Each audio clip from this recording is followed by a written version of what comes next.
Now, more budget cuts, this time for Washoe County. As we first told you last night, 500 positions will no longer be funded by the county. This means nearly 100 people will be laid off, and public safety is taking a big hit.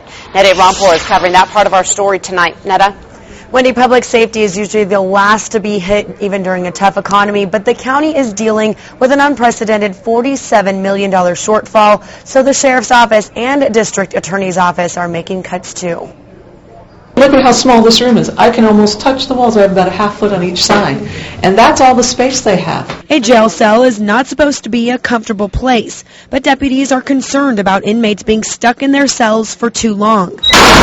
Assistant Sheriff Lisa Haney says laying off about 20 deputies at the jail would mean inmates will only be allowed out of their cells each day for an hour or so instead of 6. They have all that time to sit and think and plan. But the sheriff's office has to reduce spending by about $5 million, so they'd rather cut back in here than out here. We haven't reduced the service in patrol at all. We haven't reduced staff in patrol. We haven't reduced staff in investigations. Under Sheriff Todd Vinger is pushing efficiency. You can report anything from graffiti to harassing phone calls to lost property. He's urging you to file crime reports online now rather than calling for a deputy.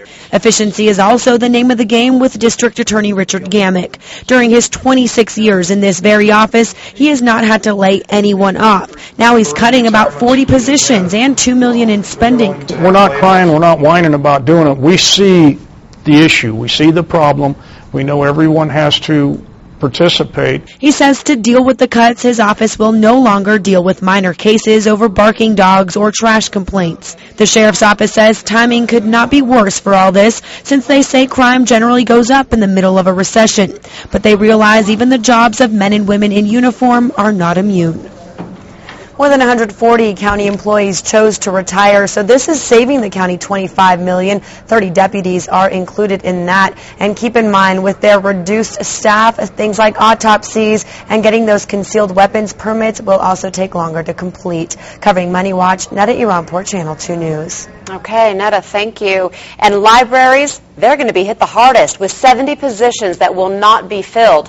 But you will also start seeing less upkeep of parks and roads, as too many will be hit hard from this year's budget. Grass at parks like Rancho San Rafael will not be mowed as often. The sidewalks, parking lots, and buildings will have to wait to be repaired as well. And patrols for trash, restroom cleaning, and safety checks will not be as frequent. Plus, something that will affect you this winter, snow removal will be kept only to priority roads to include major school bus routes. If you live on a less traveled road, you will likely not see any public works crews maintaining your street.